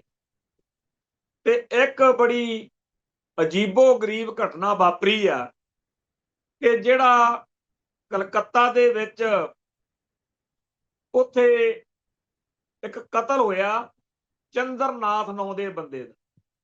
ਜਿਹੜਾ ਇਹ ਚੰਦਰਨਾਥ ਨਾਂ ਦਾ ਬੰਦਾ, ਅਸਲ ਵਿੱਚ ਇਹ ਜਿਹੜਾ ਸ਼ਵੇਂਦੂ ਅਧਿਕਾਰੀ ਕੋਈ ਦੱਸਿਆ ਜਾਂਦਾ, ਬੀਜੇਪੀ ਦਾ ਲੀਡਰ, ਜਿਹੜਾ ਪਹਿਲਾਂ ਇੱਕ ਵਾਰੀ ਫੜਿਆ ਗਿਆ ਸੀਗਾ। ਫੜਿਆ ਕਾਹਦੇ 'ਚ ਗਿਆ ਸੀ? ਉਹ ਫੜਿਆ ਗਿਆ ਸੀਗਾ ਇੱਕ ਟਾਈਮ ਦੇ ਉੱਤੇ ਕਰਪਸ਼ਨ ਦੇ ਦੋਸ਼ ਵਿੱਚ। ਬਾਅਦ 'ਚ ਫਿਰ ਉਹ ਵਾਸ਼ਿੰਗ ਪਾਊਡਰ ਬੀਜੇਪੀ ਵਾਲੀ ਮਸ਼ੀਨ 'ਚ ਪੈ ਗਿਆ ਸ਼ਵੇਂਦੂ ਅਧਿਕਾਰੀ। ਤੇ ਉਹ ਜਦੋਂ 2020 'ਚ ਫਿਰ ਉਹਦੀ ਵੀਡੀਓ ਡਿਲੀਟ ਕਰਤੀ ਜਦੋਂ ਬੀਜੇਪੀ 'ਚ ਆ ਗਿਆ। ਤੇ ਉਹਦੇ ਕੁੱਤੇ ਕੰਮਾਂ ਦਾ, ਮਾੜੇ ਧੰਦਿਆਂ ਦਾ, ਸਾਰੇ ਕਾਸੇ ਦਾ ਜਿਹੜਾ ਉਹਦਾ ਪੀਏ ਆ, ਉਹ ਗਵਾਹ ਸੀ। ਤੇ ਉਸ ਗਵਾਹ ਨੂੰ ਸਾਜ਼ਿਸ਼ ਦੇ ਤਹਿਤ ਰਾਤ ਗੋਲੀਆਂ ਮਾਰ ਕੇ ਭੁੰਨ ਦਿੱਤਾ ਗਿਆ, ਖਤਮ ਕਰ ਦਿੱਤਾ ਗਿਆ। ਸੋ ਉੱਥੇ ਇਸ ਤਰੀਕੇ ਨਾਲ ਸ਼ਵੇਂਦੂ ਅਧਿਕਾਰੀ ਦਾ, ਜੇ ਬੀਜੇਪੀ ਦੇ ਲੀਡਰ ਦਾ ਕਤਲ ਹੋਇਆ, ਤੇ ਉੱਥੇ ਇਹ ਸਮਝੋ ਕਿ ਚੱਲ ਕੀ ਰਿਹਾ। ਆਉਣ ਵਾਲੇ ਦਿਨਾਂ ਦੇ ਵਿੱਚ ਉੱਥੇ ਇਹਦੇ ਨਾਲੋਂ ਵੀ ਮਾੜਾ ਵਾਪਰਨ ਦੇ ਅਸਾਰ ਨੇ। ਅੱਜ ਪਾਰਲੀਮੈਂਟ ਦੇ ਵੱਲ ਸਿੱਖ ਜਥੇਬੰਦੀਆਂ ਨੇ, ਖਾਸ ਤੌਰ ਤੇ ਜਿਹੜੇ ਚੰਡੀਗੜ੍ਹ ਮੋਹਾਲੀ ਦੇ ਬਾਰਡਰ ਦੇ ਉੱਤੇ ਮੋਰਚਾ ਲਾਈ ਬੈਠੇ ਨੇ, ਬੰਦੀ ਸਿੰਘ ਰਿਹਾਈ ਮੋਰਚਾ। 2-3 ਸਾਲ ਤੋਂ ਇਹ ਮੋਰਚਾ ਲੱਗਿਆ ਹੋਇਆ। ਇਸ ਮੋਰਚੇ ਨੇ ਅੱਜ ਕਾਲੇ ਕੱਪੜੇ ਪਹਿਨ ਕੇ ਪਾਰਲੀਮੈਂਟ ਵੱਲ ਮਾਰਚ ਕਰਨਾ ਸੀ। ਉਹਨਾਂ ਨੂੰ ਗ੍ਰਿਫਤਾਰ ਕਰ ਲਿਆ ਉੱਥੇ। ਤੇ ਉੱਥੇ ਉਹਨਾਂ ਸਾਰਿਆਂ ਦੇ ਬਾਰੇ ਮੈਂ ਇੱਕ ਗੱਲ ਕਰਨੀ ਚਾਹੁੰਦਾ। ਇਹ ਸਿੱਖ ਪਿਛਲੇ 2-3 ਸਾਲਾਂ ਤੋਂ ਸਾਰੇ ਬੰਦੀ ਸਿੰਘਾਂ ਦੀ ਗੱਲ ਕਰਦੇ। ਵੀ ਰਿਹਾ ਕਰੋ। ਪਰ ਇਹਨਾਂ ਦੇ ਮੋਰਚੇ ਨੂੰ ਜਿਹੋ ਜਿਹਾ ਸਮਰਥਨ ਮਿਲਣਾ ਚਾਹੀਦਾ ਸੀ ਉਹ ਨਹੀਂ ਮਿਲਿਆ। ਭਾਈ ਗੁਰਬਖਸ਼ ਸਿੰਘ ਦੇ ਮੋਰਚੇ ਨੂੰ ਬਹੁਤ ਹਮਾਇਤ ਮਿਲੀ, ਪਰ ਉਹਨੇ ਨਿਰਾਸ਼ ਕੀਤਾ। ਅੰਤ ਆਪ ਦੀ ਜਾਨ ਗਵਾ ਲਈ, ਪਰ ਉਹ ਜਿਹੜਾ ਮੋਮੈਂਟਮ ਬਣਿਆ ਸੀ ਉਹ ਬੇਅਸਰ ਹੋ। ਫਿਰ ਭਾਈ ਗੁਰਬਖਸ਼ ਸਿੰਘ ਤੋਂ ਬਾਅਦ ਭਾਈ ਬਾਬਾ ਸੂਰਤ ਸਿੰਘ ਨੇ ਮੋਰਚਾ ਲਾਇਆ ਹਸਨਪੁਰ। ਉਸ ਮੋਰਚੇ ਨੂੰ ਵੀ ਸਟੇਟ ਨੇ ਕੋਈ ਬਹੁਤਾ ਜ਼ਿਆਦਾ ਲੋਕਾਂ ਦੀ, ਸਿੱਖਾਂ ਦੀ ਹਮਾਇਤ ਦੇ ਬਾਵਜੂਦ ਰਿਸਪੌਂਸ ਨਹੀਂ ਹੋਣਾ। ਹੌਲੀ ਹੌਲੀ ਇੰਨੇ ਲੰਮੇ ਮੋਰਚੇ ਤੋਂ ਲੋਕਾਂ ਦਾ ਮੋਹ ਭੰਗ ਹੋ ਜਾਂਦਾ। ਫੇਰ ਮੋਰਚਾ ਲੱਗਿਆ ਬਰਗਾੜੀ। ਭਾਈ ਧਿਆਨ ਸਿੰਘ ਮੰਡ ਨੇ ਸਾਰੀ ਕੌਮ ਦੇ ਨਾਲ ਧੋਖਾ ਕਰਕੇ ਉਹ ਆਪਣੇ ਤੌਰ ਤੇ ਨਿਬੇੜ। ਨਤੀਜਾ ਕੀ ਨਿਕਲਿਆ ਕਿ ਹੁਣ ਜਦੋਂ ਬੰਦੀ ਸਿੰਘ ਰਿਹਾਈ ਮੋਰਚਾ ਚੰਡੀਗੜ੍ਹ ਮੋਹਾਲੀ ਬਾਰਡਰ ਤੇ ਲੱਗਿਆ, ਜਥੇਦਾਰ ਜਗਤਾਰ ਸਿੰਘ ਹਵਾਰਾ ਦੇ ਸਮਰਥਕ, ਖਾਸ ਤੌਰ ਤੇ ਉਹਨਾਂ ਦੇ ਧਰਮ ਪਿਤਾ ਬਾਪੂ ਗੁਰਚਰਨ ਸਿੰਘ, ਉਹਨਾਂ ਨੇ ਕੋਈ ਕਸਰ ਨਹੀਂ ਛੱਡੀ, ਪਰ ਲੋਕਾਂ ਦਾ ਵਿਸ਼ਵਾਸ ਮੋਰਚਿਆਂ ਦੇ ਵਿੱਚੋਂ ਟੁੱਟਿਆ। ਇਸ ਸਮੇਂ ਦੌਰਾਨ ਇਸ ਮੋਰਚੇ ਦੇ ਮੁਤਲਕ ਭਾਈ ਅਮਰਤਪਾਲ ਸਿੰਘ ਜਦੋਂ ਐਕਟਿਵ ਸੀ, ਉਹਨੇ ਵੀ ਕੁਝ ਗੱਲਾਂ ਕਹਿਤੀਆਂ। ਤੇ ਅੱਜ ਬੜੀ ਹੈਰਾਨੀ ਵਾਲੀ ਗੱਲ ਹੈ ਕਿ ਸਾਰੀ ਕੌਮ ਨੂੰ ਭਾਈ ਅਮਰਤਪਾਲ ਸਿੰਘ ਹੀ ਦਿਖਦਾ, ਹੋਰ ਕਿਸੇ ਵੀ ਸਿੰਘ ਦਾ ਜ਼ਿਕਰ ਨਹੀਂ ਹੈ। ਜਥੇਦਾਰ ਜਗਤਾਰ ਸਿੰਘ ਹਵਾਰੇ ਸਮੇਤ ਬਿਆੰਤੇ ਕਾਂਡ ਵਾਲੇ ਭਾਈ ਜਗਤਾਰ ਸਿੰਘ ਤਾਰੇ ਜਾਂ ਭਾਈ ਜਿਹੜਾ ਭਿਉਰੇ ਦੀ ਤਾਂ ਗੱਲ ਛੱਡੋ, ਜੱਗੀ ਜੋਹੜ ਦੇ ਨਾਲ ਦਿਆਂ ਦਾ ਨਾਂ ਪੁੱਛ ਲਓ ਕਿਸੇ ਨੂੰ, ਬੱਗੇ ਹੁਣਾਂ ਦਾ, ਸ਼ੇਰੇ ਹੁਣਾਂ ਦਾ ਨਹੀਂ ਪਤਾ। ਇੱਕ ਵਾਰੀ ਜਦੋਂ 2012-13 ਦੇ ਵਿੱਚ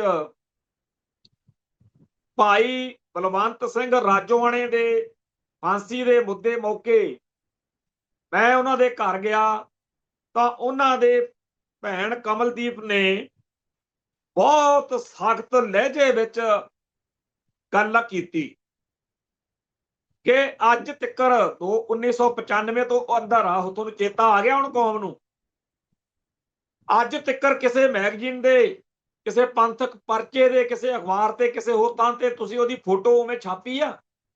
ਕਦੇ ਉਹਦੀ ਗੱਲ ਕੀਤੀ ਆ? ਲਿਆਓ, ਤੁਹਾਡੇ ਕੋਲੇ ਭਾਈ ਦਿਲਾਵਰ ਸਿੰਘ ਦੀ ਜੀਵਨੀ ਹੈ। ਮੇਰੇ ਚਪੇੜਾਂ ਇੱਕ ਤਰੀਕੇ ਨਾਲ ਵੱਜੀ। ਮੈਂ ਭਾਈ ਦਿਲਾਵਰ ਸਿੰਘ ਦੇ ਘਰ ਗਿਆ, ਲਿਖਿਆ ਜੋ ਕੁਛ ਸੀ ਮੈਂ ਉਹਨਾਂ ਨੂੰ ਪੁੱਛ ਬੈਠਿਆ ਵੀ ਮੈਨੂੰ ਥੋੜਾ ਸੌਖਾ ਹੋ ਜੂ, ਕਿਤੇ ਉਸ ਸ਼ਹੀਦ ਬਾਰੇ ਪਹਿਲਾਂ ਛਪਿਆ ਹੋਇਆ ਹੈ। 1995 ਚ ਸ਼ਹੀਦ ਹੋਏ ਭਾਈ ਦਿਲਾਵਰ ਸਿੰਘ ਬਾਰੇ ਕੋਈ ਚੱਜ ਹਲ ਦੀ ਜੀਵਨੀ 2012 ਤੱਕ ਛਪੀ ਨਹੀਂ ਸੀ। ਕਹਿੰਦੇ ਉਹਨਾਂ ਦੇ ਪਰਿਵਾਰ ਨੇ ਆਖਿਆ ਬਸ ਠੀਕ ਹੀ ਹੈ। ਮੈਨੂੰ ਬਲਵੰਤ ਸਿੰਘ ਰਾਜੋਆਣੇ ਨਾਲ, ਉਹਦੇ ਪਰਿਵਾਰ ਨਾਲ ਕਈ ਇਤਰਾਜ਼ ਹੋਣਗੇ, ਪਰ ਇਹ ਗੱਲ ਉਹਨਾਂ ਦੀ ਸੱਚੀ ਹੈ ਕਿ ਭਾਈ ਦਿਲਾਵਰ ਸਿੰਘ ਤੇ ਭਾਈ ਬਲਵੰਤ ਸਿੰਘ ਰਾਜੋਆਣੇ ਨੂੰ ਤੁਸੀਂ ਸਾਰਿਆਂ ਨੇ ਭੁਲਾਈ ਰੱਖਿਆ ਹੁਣ ਤੱਕ। ਖੈਰ, ਆਪਾਂ ਉਦੋਂ ਸਾਰਿਆਂ ਨੇ ਚਰਚਾ ਕਰਨੀ ਸ਼ੁਰੂ ਕੀਤੀ, ਹੁਣ ਕਾਫੀ ਗੱਲ ਹੈ, ਪਰ ਅੱਜ ਦੀ ਤਰੀਕ 'ਚ ਫੇਰ ਇਹੀ ਬਿਮਾਰੀ ਸਾਨੂੰ ਪਈ ਹੋਈ। ਅੱਜ ਸਾਰੀ ਕੌਮ ਨੂੰ ਇਕੱਲੇ ਭਾਈ ਅਮਰਤਪਾਲ ਸਿੰਘ ਤੋਂ ਬਗੈਰ ਹੋਰ ਕੋਈ ਦਿਖਦਾ ਹੀ ਨਹੀਂ। ਜਿਹੜੇ ਸਿੰਘ ਖਾਲਿਸਤਾਨ ਲਈ ਖਾੜਕੂ ਵਾਰਦਾਤਾਂ ਕਰਕੇ ਜੇਲ੍ਹਾਂ 'ਚ ਗਏ, ਜਿਨ੍ਹਾਂ ਨੂੰ ਅੰਦਰ ਉੱਥੇ ਪਤਾ ਨਹੀਂ ਕੀ ਕੁਛ ਝੱਲਣਾ ਪੈਂਦਾ, ਕੀ ਉਹਨਾਂ ਦੀ ਕੁਰਬਾਨੀ ਘੱਟ ਆ? ਕੀ ਉਹ ਖਾਲਿਸਤਾਨ ਲਈ ਨਹੀਂ ਲੜਦੇ? ਕੀ ਉਹਨਾਂ ਦੇ ਲਈ ਗੱਲ ਕਰਨ ਮੌਕੇ ਸਾਡੇ ਕੋਲੇ ਅੱਖਰ ਘੱਟ ਜਾਂਦੇ ਨੇ? ਸਾਡੀ ਕੌਮ ਨੂੰ ਇਕੱਲੇ ਭਾਈ ਅਮਰਤਪਾਲ ਸਿੰਘ ਤੋਂ ਬਗੈਰ ਹੋਰ ਕੱਖ ਨਹੀਂ ਦਿਖਦਾ। ਹਾਂ, ਕਿਸੇ ਨੇ ਝੂਠ ਬੋਲਣਾ ਹੋਵੇ, ਕਿਸੇ ਨੇ ਫੁਕਰੀ ਮਾਰਨੀ ਹੋਵੇ, ਕਿਸੇ ਨੇ ਐਵੇਂ ਜੱਕੜ ਮਾਰਨੇ ਹੋਣ, ਜੇ ਕਿਸੇ ਨੇ ਇਸ ਮਸਲੇ ਤੇ ਮੈਨੂੰ ਗੰਦ ਬਕਣਾ ਹੋਵੇ, ਉਹ ਜੋ ਮਰਜ਼ੀ ਕਰੀ ਜਾਵੇ। ਪਰ ਸੱਚਾਈ ਇਹ ਆ ਕਿ ਬੰਦੇ ਤਾਂ ਸਾਡੀ ਕੌਮ ਦੇ ਬੜੇ ਅੰਦਰ ਰਹੇ ਨੇ, ਬੜੇ ਅੰਦਰ ਗਾਹਾਂ ਜਾਣਗੇ, ਪਰ ਜੋ ਅਸੀਂ ਬਾਕੀ ਸਾਰਿਆਂ ਨੂੰ ਖੂੰਜੇ ਲਾ ਕੇ ਇਕੱਲੇ ਇੱਕ ਨੂੰ ਦੇ ਰਹੇ ਹਾਂ, ਇਹ ਵਧੀਕੀ ਆ ਬਾਕੀਆਂ ਦੀ ਕੁਰਬਾਨੀ ਨਾਲ। ਭਾਈ ਅਮਰਤਪਾਲ ਸਿੰਘ ਨੂੰ ਅੰਦਰ ਬੈਠੇ ਨੂੰ ਮੈਂਬਰ ਪਾਰਲੀਮੈਂਟ ਬਣਾਤਾ। ਗਾਂ ਮੁੱਖ ਮੰਤਰੀ ਬਣਾਉਣ ਦੀ ਵੀ ਗੱਲ ਹੋ ਰਹੀ ਹੈ, ਬਣੇ, ਰੱਜ ਕੇ ਬਣੇ। ਪਰ ਹੁਣ ਤਾਂ ਇਹ ਵੀ ਚਰਚਾ ਚੱਲ ਪਈ ਹੈ ਕਿ ਉਹਦੇ ਨਾਲ ਦੇ ਸਾਥੀ ਆ ਇੱਕ ਸ਼ਾਇਦ ਦਲਜੀਤ ਸਿੰਘ ਕਲਸੀ, ਉਹ ਭਾਈ ਦੀਪ ਸਿੱਧੂ ਵੇਲੇ ਦਾ ਨਾਲ, ਜਾਂ ਹੋਰ ਇੱਥੇ ਬਹੁਤ ਸਾਰੇ ਜਿਹੜੇ ਉਹਦੇ ਨਾਲ ਦੇ ਪਹਿਲਾਂ ਉੱਥੇ ਸੀ ਉਹ ਪੰਜਾਬ ਆ ਗਏ। ਪੱਪਲਪ੍ਰੀਤ ਉਹਦੇ ਨਾਲ ਸੀ। ਔਰ ਇੱਕ ਗੱਲ ਮੈਂ ਇੱਥੇ ਫੇਰ ਕਹਿਣੀ ਚਾਹੁੰਦਾ, ਮੇਰੀ ਇਹਨਾਂ ਨਾਲ ਕਦੇ ਬਣੀ ਬੁਣੀ ਨਹੀਂ ਹੈਗੀ, ਨਾ ਮੈਂ ਬਣਾਉਣੀ ਹੋਈ ਹੈ। ਪਰ ਜਦੋਂ ਕੋਈ ਸਿੱਖ ਸਾਡੀ ਕੌਮ ਦਾ ਸਟੇਟ ਦੇ ਹਮਲੇ ਚੱਲ ਰਿਹਾ ਹੋਵੇ, ਉਦੋਂ ਇਹ ਗੱਲ ਮਗਰ ਰਹਿ ਜਾਂਦੀ ਆ ਕਿ ਤੁਹਾਡੇ ਉਹਦੇ ਨਾਲ ਕਿਹੋ ਜਿਹੇ ਤਾਲੁਕਾਤ ਨੇ। ਕੌਮੀ ਤੌਰ ਦੇ ਉੱਤੇ ਤਾਂ ਸਾਰੇ ਅਸੀਂ ਇੱਕ ਹਨ, ਅੰਦਰ ਸਾਡੇ 100 ਵਖਰੇਵੇਂ ਹੋਣ। ਪੱਪਲਪ੍ਰੀਤ ਸਿੰਘ ਦੀ ਗੱਲ ਕੋਈ ਨਹੀਂ, ਦਲਜੀਤ ਸਿੰਘ ਦੀ ਗੱਲ ਕੋਈ ਨਹੀਂ, ਕਿਸੇ ਹੋਰ ਦੀ ਗੱਲ ਕੋਈ ਨਹੀਂ। ਤੇ ਜੇਕਰ ਭਾਈ ਅਮਰਤਪਾਲ ਸਿੰਘ ਦੇ ਕੱਲੇ ਦੀ ਗੱਲ ਕਰਨ ਦੇ ਹੱਕ ਵਿੱਚ ਆ ਤਾਂ ਬਾਕੀ ਸਾਰਿਆਂ ਬਾਰੇ ਕੀ ਗੱਲ ਹੋ ਸਕਦੀ ਹੈ ਜੀ? ਬਾਕੀ ਸਾਰਿਆਂ ਬਾਰੇ ਤਾਂ ਜਿਹੜੇ ਬਾਕੀ ਜੇਲ੍ਹਾਂ 'ਚ ਬੰਦ ਨੇ ਉਹਨਾਂ ਦਾ ਨਾਂ ਕਿਹਨੇ ਲੈਣਾ? ਹੁਣ ਇਸ ਮਸਲੇ ਦੇ ਉੱਤੇ ਅੱਜ ਜਦੋਂ ਦਿੱਲੀ ਦੇ ਵਿੱਚ ਪਾਰਲੀਮੈਂਟ ਦੇ ਵੱਲ ਨੂੰ ਮਾਰਚ ਕੀਤਾ ਜਾ ਰਿਹਾ ਸੀ, ਉਸ ਮੌਕੇ ਮੇਰੇ ਫੇਰ ਮਨ ਵਿੱਚ ਆ ਰਿਹਾ ਸੀ ਕਿ ਅਸੀਂ ਇਸ ਪਾਰਲੀਮੈਂਟ ਵਾਲੇ ਮਾਰਚ ਬਾਰੇ ਕਿੰਨੀ ਕੁ ਚਰਚਾ ਸੋਸ਼ਲ ਮੀਡੀਆ ਤੇ ਦੇਖ ਰਹੇ ਹਾਂ। ਉਹਨਾਂ ਦਾ ਪੂਰਾ ਜ਼ੋਰ ਲੱਗਿਆ ਪਿਆ ਵਿਚਾਰਿਆਂ, ਕਲਪੇ ਪਏ ਨੇ, ਉਹ ਪੂਰਾ ਜ਼ੋਰ ਲੱਗਿਆ। ਤੇ ਸਾਡੀ ਕੌਮ ਨੂੰ ਪਤਾ ਹੀ ਨਹੀਂ ਹੈਗਾ ਵੀ ਉਹ ਸਾਡੀ ਕੌਮ ਦੇ ਬੰਦੇ ਕੀ ਲੜਾਈ ਲੜ ਰਹੇ। ਹਾਂ, ਭਾਈ ਅਮਰਤਪਾਲ ਸਿੰਘ ਜਿੰਦਾਬਾਦ ਕਹਿ ਕੇ ਉਹ ਫੋਟੋਆਂ ਚੱਕ ਕੇ ਤੁਰ ਪੈਣ, ਫੇਰ ਹੋ ਸਕਦਾ ਸਾਡੀ ਕੌਮ ਨੂੰ ਚੇਤੇ ਆ ਜਾਏ ਵੀ ਭਾਈ ਤਾਰਾ ਵੀ ਅੰਦਰ ਆ, ਭਾਈ ਭਿਉਰਾ ਵੀ ਅੰਦਰ ਆ, ਤੇ ਹੋਰ ਭਾਈ ਉਹ ਜਿਹੜੇ ਸਾਡੇ ਬਾਕੀ ਬੰਦੇ ਕੌਮ ਲਈ ਲੜ ਕੇ ਅੰਦਰ ਗਏ ਨੇ, ਜਿਨ੍ਹਾਂ ਨੇ ਵਾਕਿਆ ਹੀ ਕੁਰਬਾਨੀਆਂ ਕੀਤੀਆਂ ਨੇ, ਉਹਨਾਂ ਨੇ ਸਾਡਾ ਕੀ ਮਾੜਾ ਕਰਤਾ ਵੀ ਸਾਨੂੰ ਉਹ ਭੁੱਲੇ ਫਿਰਦੇ ਜੀ? ਭਾਈ ਅਮਰਤਪਾਲ ਸਿੰਘ ਨੂੰ ਮੁੱਖ ਮੰਤਰੀ ਕੀ ਚਾਹੇ ਪ੍ਰਧਾਨ ਮੰਤਰੀ ਬਣਾ ਲਓ, ਜੋ ਮਰਜ਼ੀ ਕਰੋ, ਕੋਈ ਚੱਕਰ ਨਹੀਂ। ਪਰ ਜਿਹੜੇ ਸਿੱਧਾ ਕਹਿੰਦੇ ਆ ਭਾਈ ਤਾਰੇ ਵਰਗੇ ਕਿ ਸਾਡਾ ਭਾਰਤੀ ਸਿਸਟਮ 'ਚ ਕੋਈ ਯਕੀਨ ਨਹੀਂ, ਅਸੀਂ ਤਾਂ ਖਾਲਿਸਤਾਨ ਲਈ ਲੜਨਾ ਮਰਨਾ। ਹੁਣ ਇਹਦੇ ਵਿੱਚ ਬਹੁਤ ਕੁਝ ਵਿਗੜ ਰਿਹਾ। 1984 ਤੋਂ ਇੱਕ ਗੜਬੜ ਸੰਘਰਸ਼ ਵਿੱਚ ਆ ਗਈ, ਇੱਕ ਓਵਰਗਰਾਉਂਡੀਏ ਖਾਲਿਸਤਾਨੀ, ਇੱਕ ਅੰਡਰਗਰਾਉਂਡ ਵਾਲੇ ਖਾਲਿਸਤਾਨੀ। ਓਵਰਗਰਾਉਂਡ ਵਾਲਿਆਂ ਦੇ ਆਪਦੇ ਮਸਲੇ ਮਸਾਇਲ ਨੇ, ਅੰਡਰਗਰਾਉਂਡ ਵਾਲਿਆਂ ਦੇ ਆਪਦੇ ਨੇ।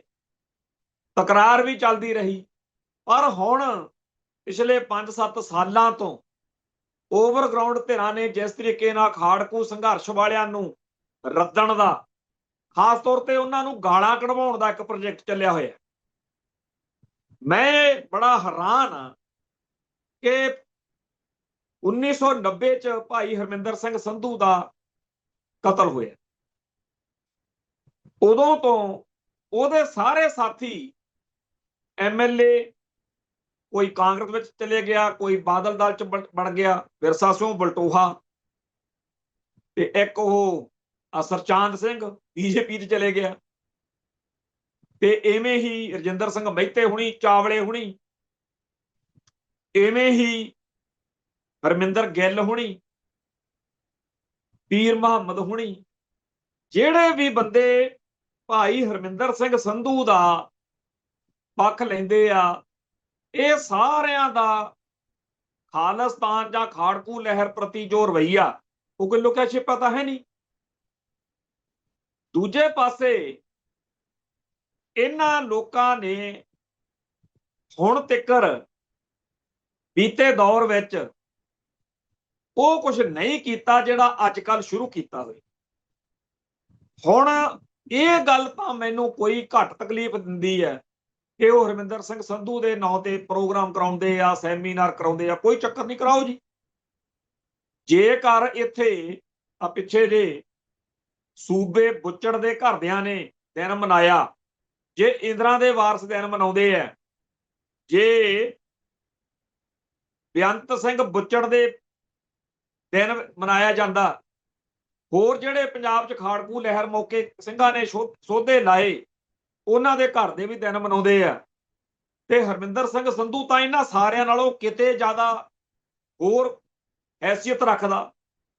आखिर ਉਹਨੇ 1984 ਤੱਕ ਦਰਬਾਰ ਸਾਹਿਬ ਦੇ ਵਿੱਚ ਰਹਿ ਕੇ ਉਸ ਫੈਡਰੇਸ਼ਨ ਨੂੰ ਲਾਮਬੰਦ ਕਰਕੇ ਜਿਹਨੇ ਇਤਿਹਾਸ ਰਚਿਆ, ਸੰਤ ਭਿੰਡਰਾਂ ਵਾਲਿਆਂ ਦਾ, ਭਾਈ ਅਮਰੀਕ ਸਿੰਘ ਦਾ, ਜਿਸ ਤਰੀਕੇ ਨਾਲ ਹਰਮਿੰਦਰ ਸੰਧੂ ਨੇ ਸਾਥ ਦਿੱਤਾ, ਉਹ ਕੋਈ ਛੋਟੀ ਗੱਲ ਥੋੜੀ ਹੈ।